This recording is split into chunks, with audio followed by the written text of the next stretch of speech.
Scorpio, kumusta? Welcome back sa inyong general reading. So, kumusta naman kayo guys? Tingnan natin ang iyong energies. Okay, Scorpio, meron tayong create. Marami daw po kayong pwedeng mag-create. Kung creator kasi kayo, you can create daw kahit ano man yung gusto nyo. Diba? Maganda. We have here money. Meron kayong money. Paalala lang guys, no money, no honey, okay? Pwedeng sahod nyo. Pwedeng may magpapadala sa inyo. Clarity. Kung may mga decision kayo, so kailangan daw muna ng clarity para maliwanag kung saan tayo pupunta. Ano naman po ang meron sa Scorpio?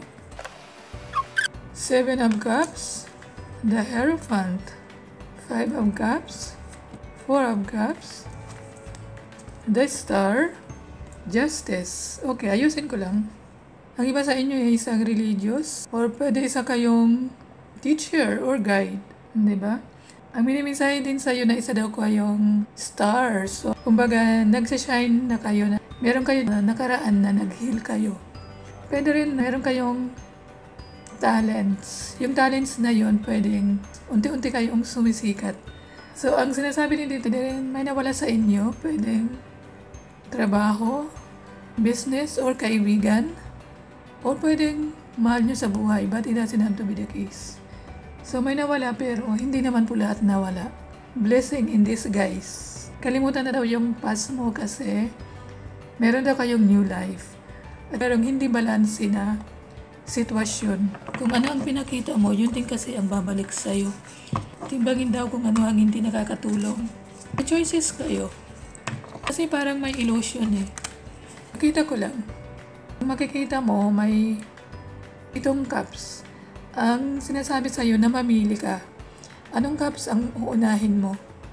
Pwedeng trabaho, sa relasyon, or ano man yan. Ang ina-advise ng card na piliin mo kung ano ang unang pwede mong i-prioritize mo. Kay Scorpio, meron din tayong yin. The feminine principle of receptivity. Ang sinasabi sa'yo na meron kang kailangan i-allow. Yung hindi ka na magre-resist. Kung baga, tanggapin nyo kung ano ang para sa inyo. You must make space for miracles to appear. Be the sheep, not the sheeper. So, hayaan nyo lang. Kung baga, ang ibig sabihin, focus muna tayo sa skills. Hindi sa outcome. No place like home. So, meron talaga kayong kakayanan kung sino kayo. Ang iyong authentic self. So, kung sino kayo. So, meron din tayong peace. Ito kung meron kayong mga kaaway, oras na lang na makipag-peace. So, make peace na po, not war. Love advice. Okay. Miracles and blessings. Everything has its gift. Baka ito ang parating sa inyo kasi baka nakamit nyo na. Yung treasure your loved ones. It is important to love others deeply. Kaya nga may peace tayo eh. Treasure your loved ones. Kasi sila po ang ating pamilya. Okay, last advice, co-create. Scorpio, 2 card ka na. So, isa na talaga kayong co-creator. So, anything you want to manifest, success po guys ang naghihintay para sa inyo. Para naman sa iba na or wala pa sa success, kayo daw po ay papunta na sa success. Ang kailangan nyo lang ay ang mag-co-create. Be a co-creator of your reality and a co-creator of the universe. So ano ang gusto nyo maging within 2 years? Kasi you are the co-creator of your life. Yun lang naman ang para sa inyo.